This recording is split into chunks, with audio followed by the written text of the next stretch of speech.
Bonjour à tous, nous allons voir à présent comment nous pouvons mettre en forme du texte de façon un peu plus avancée que ce que nous l'avions fait jusqu'à présent. Nous avons ce que l'on appelle les word art, donc les word art se placent en général dans des zones de texte, donc on va faire insertion, forme, et là le premier icône permet de dessiner une zone de texte, je vais la dessiner ici, et à l'intérieur je vais taper un texte, par exemple annexe fiscale.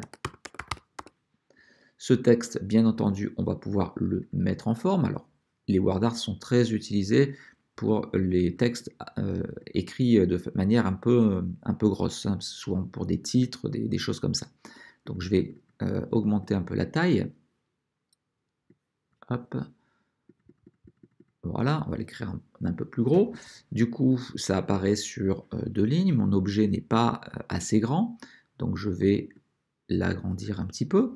Et puis, nous allons aller dans format de la forme. Dans format de la forme, nous avons une zone ici, ce qu'on appelle chez Microsoft un groupe, sur Mac on ne les voit pas, mais qui concerne toute la mise en forme du texte. Donc là aussi, nous allons pouvoir trouver des modèles de mise en forme. Vous allez choisir le modèle qui vous intéresse. J'en prends un qui est assez visible. Donc vous voyez que là, on a un objet qui est mis en forme avec une réflexion. C'est assez sympathique. Je vais essayer de l'agrandir un peu pour qu'on voit mieux. Je vais essayer de mettre ça en 44. Alors, je vais également augmenter un peu la taille de mon objet. Voilà. Et on va le centrer. Donc déjà, sans avoir rien fait, nous avons quand même un effet très intéressant.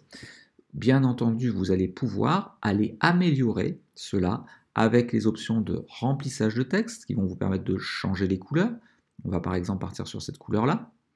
Nous avons ici l'option qui va me permettre de changer le contour. Par exemple, je vais mettre celui-ci.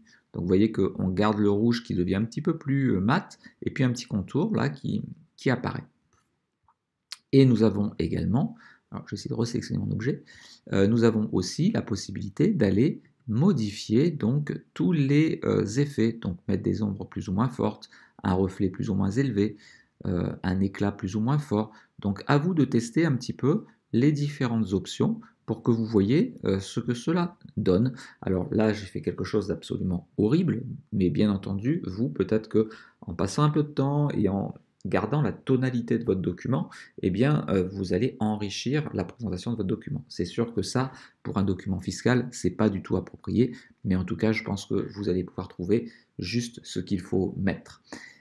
J'espère que cette vidéo vous a plu. Si c'est le cas, n'hésitez pas à liker la vidéo et bien entendu, pensez aussi à vous abonner et à placer quelques petits commentaires qui nous permettront d'enrichir les vidéos ultérieures. À très bientôt.